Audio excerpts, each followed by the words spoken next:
Tirupati MP అభ్యర్థిగా సత్య వేడు YCP MLA కోనేటి ఆదిమూలం పేరును వైసీపీ అధినాయకత్వం ఖరారు చేసిన విషయం తెలిసిందే. అయితే ఎంపీ టికెట్ను కోనేటి ఆదిమూలం నిరాకరించారు. తనకు సత్యవేడు ఎమ్మెల్యే టికెట్ను కేటాయించాలని డిమాండ్ చేశారు. ఈ మేరకు ఎమ్మెల్యే కోనేటి ఆదిమూలం మంత్రి పెద్దిరెడ్డి రామచంద్రారెడ్డిపై సంచలన వ్యాఖ్యలు చేశారు. పెద్దిరెడ్డి తనను మోసం చేశారని ఆరోపించారు. తనను నమ్మించి నట్టేట ముంచారని, నాలాంటి వారికి మోసం చేస్తారా అని ఆవేదన వ్యక్తం చేశారు.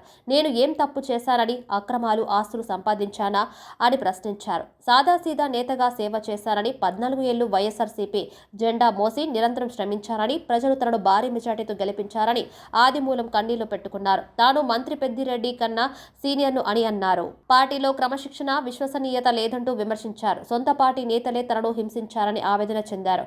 వైసీపీలో ఎస్సీ, ఎస్టీ, బీసీ వర్గాల పట్ల ఎలాంటి గౌరవం లేదని ఆవేదన వ్యక్తం చేశారు. ఈ విషయాన్ని నేరుగా సీఎం వైఎస్ జగన్తో మాత్రమే చర్చించానన్నారు. తాను 2 నెలలుగా చిత్రహింసలు అనుభవిస్తున్నానని ఆవేదన వ్యక్తం చేశారు. నారాయణ మండలం తన సొంత గ్రామం అయితే తిరుపతి ఎంపీగా ఎందుకు పంపిస్తున్నారని ప్రశ్నించారన్నారు. తనకు ఎంపీ సీటు కాకుండా ఎమ్మెల్యే సీటు ఇవ్వాలని, తనకు పోటీ చేసే అవకాశం ఇవ్వాలని, ప్రజలకు సేవ చేయడంలో నిరూపించుకుంటానని సీఎంను వేడుకున్నానని పేర్కొన్నారు. అయినప్పటికీ జగన్ ఎంపీ అభ్యర్థిగా పోటీ చేయాలని పట్టుబట్టారని ఎమ్మెల్యే కోనేటి ఆదిమూలం తెలిపారు. ఎస్సీలని చిన్నచూప, రిజర్వ్డ్ నియోజకవర్గం అని చిన్నచూప, ఓపెన్ నియోజకవర్గంలో మంత్రి పెద్దిరెడ్డి మీటింగ్లు పెట్టమను. స్కూటర్ మీద వచ్చే పెద్దిరెడ్డి ఈరోజు ఆయన స్థాయి ఏంటో అందరికీ తెలుసు. పెద్దిరెడ్డి చెప్పిందే నియోజకవర్గంలో చేశా. పెద్దిరెడ్డిని కాదని చిన్న పని చేయలేదు.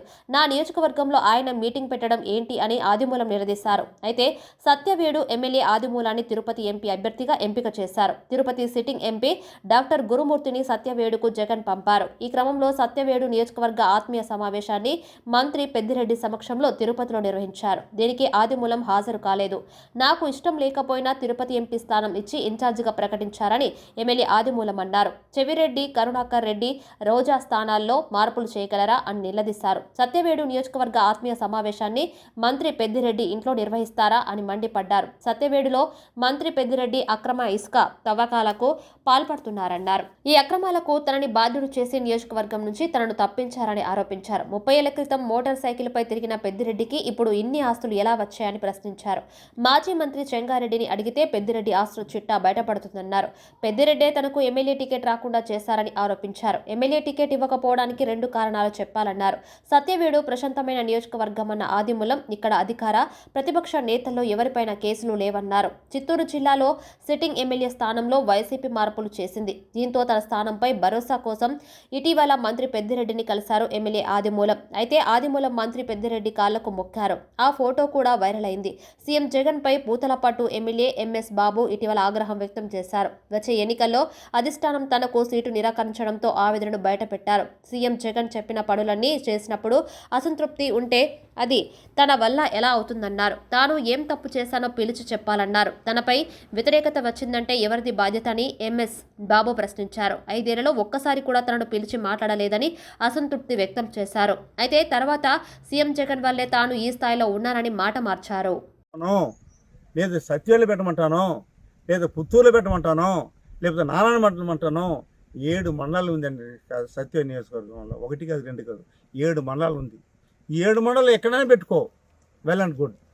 కానీ మీరు 100 కిలోమీటర్లు ఉన్నటువంటి ప్రాంతంలో అంటే ఏమిటి మీరు అంటే ఎక్కడి పిలిచినా డబ్బు ఇస్తే, కార్లు పెడితే, భోజనం పెడితే ఎక్కడ పిలిచినా వస్తారు అనేటువంటిది ఇదే కార్యక్రమం. మీరు ఏడ పెడితే ఆడ రావడానికి నాయకులు. స్వతంత్రం వచ్చిందండి, స్వతంత్రం వచ్చింది భారతదేశంలో 70 సంవత్సరాలు పూర్తవుతుంటే ఈ ఎస్సీలకు, ఈ ఎస్టీలకు, ఈ బీసీలకు, మైనారిటీ స్వతంత్రం వచ్చిందా? స్వతంత్రం వస్తే ఇలా జరుగుతుందా? నిజంగా అతను దమ్ము ధైర్యం ఉంటే పెద్దిరెడ్డి రామచంద్రరెడ్డి గారికి తిరుపతి కాన్స్టిట్యూన్స్ వాళ్ళ ఇంటికాడ పెట్టమను. దమ్ము ధైర్యం ఉంటే సందర్భ కాన్స్టిట్యూన్స్ పెట్టమను. దమ్ము ధైర్యం ఉంటే కాలేజ్ కాన్స్టిట్యూన్స్ పెట్టమను. దమ్ము ధైర్యం ఉంటే నగిరిని పెట్టమనండి అతన్ని. కానీ రిజర్వ్డ్ కాన్స్టిట్యూన్స్ అంటే మీకు మేము గొర్రెలు మేపేవాళ్ళం, మేము గొర్రెలు మేపేవాళ్ళం మాట్లాడారు. అతనికంటే సీనియర్ అండి. ఈరోజు జిల్లాలో నేను సీనియర్ అండి. జిల్లాలోని నాలాగా సర్పంచ్ చెడవుతున్నాం, నాలాగా ఎంపీటీ మెంబర్ అయినాడా, నాలాగా ఎంపీ అయినాడు, నాలాగా జడ్పీటీసీ మెంబర్ అయినాడా? అయినాడండి. నేను ఎంతమంది ముఖ్యమంత్రి చూశాను, ఎంతమంది మంత్రులు చూశాను, ఎంతమంది ఎమ్మెల్యే చూశాను. ఇలా భగవంతుడు ఉన్నాడండి. నా ప్రజలు ఈనాటి కూడా సత్యని ప్రజలు ఎస్సీలు కానీ ఎస్టీలు కానీ బీసీలు కానీ మైనార్టీ కులాలు చూడలేదు. నేను ప్రతి ఒక్కరికి సహాయం చేశాను. ఏ కులానికి అయినా కూడా నేను కాదనకుండా పనిచేశానే. ఏనాడైనా మీకు ఫోన్ చేసి చెప్పు ఉంటాడా ఈ రామచంద్ర మనిషి హాస్పిటల్ కానీ ఇతరత్ర కార్యక్రమాలు ఎప్పుడు చెప్పుకుంటాడు మీకు. ఏది చేసినా నేను చేసిన తప్ప మీకు పదవులు ఇచ్చింది ఎవరండి? ఎంపీపీ చేసింది నేను, ఎంపీటీ స్పార్క్ ఇచ్చింది నేను, సింగుడు చేసింది నేను, వైస్ ప్రెసిడెంట్ 14 మంది చేసింది నేను, ఎంపీపీతో పాటు మీకు అధికారులు ఇచ్చింది. మరి వాళ్ళ భర్తలనే కూడా భార్య బదులు భర్తలనే కూడా అడ్వైజ్ కమిటీ చేసింది నేను. ఎవరు చేశారండి?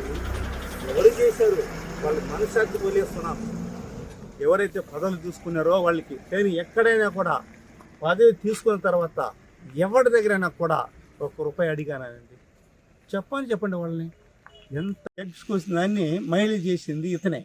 ఆ రోజు బీరేంద్రరావుని డిక్లేర్ చేశాం. సత్యం మీటింగ్ పెట్టి ఈరోజు సుశీల్ కుమార్ని అడగండి మీరు. మీటింగ్ పెట్టి చెప్తే జడ్పీటీసీ క్యాండిడేట్ బీరేంద్ర వర్మ. కానీ దాన్ని ఇమీడియట్గా మార్చింది ఎవరండి? జెంట్స్ని. నోటిఫికేషన్ వచ్చిన తర్వాత మార్చినాడు. వస్తే అది ఎవరికి ఇచ్చామంటే బుజ్జిరెడ్డికి భార్యకి ఇమ్మన్నాడు. బుజ్జిరెడ్డి భార్యకి ఓడిపోతానంటే ఆ విజయలక్ష్మికి ఇచ్చాము. వాళ్ళు నిన్న మీటింగ్ మాట్లాడతారు. మరి వాళ్ళు మీటింగ్ మాట్లాడతారు. మీ వల్ల మాకు జడ్పీటీసీ వచ్చిందంటారే. ఎవరి వల్ల వచ్చిందంటే జడ్పీటీసీ నేను ఇచ్చాను బీఫారం, వాళ్ళు ఇచ్చారండి. మనశ్శాస్త్రి ఉందా? క్యారెట్ ఉందండి. అపరాధ రాజకీయ జిల్లా సింగిలుండి ఇచ్చాను, పార్టీ అధ్యక్షుడు ఇచ్చాను. ఇవన్నీ మీకు మనస్ఫూర్తిగా అంటే ఎవరిపైన కక్ష సాధించడం కాదు. ఎవరిపైన కక్ష అంటే జరిగిన సంభాషణ చాలా బాధ. 2 నెలలు నేను బాధపడ్డాను. నేను ఎమ్మెల్యే పోతాను చెప్పాను, తప్ప లేదు. చాలా కృతజ్ఞతలు ముఖ్యమంత్రి గారికి కూడా. ఎందుకంటే వారు ముఖ్యమంత్రి గారు నా పైన ప్రేమతో అభిమానంతో ఎంపీగా డిక్లేర్ చేశారు. ఈ పరిణామం వల్ల నేను ఇబ్బంది పడ్డాను. 2 రోజులు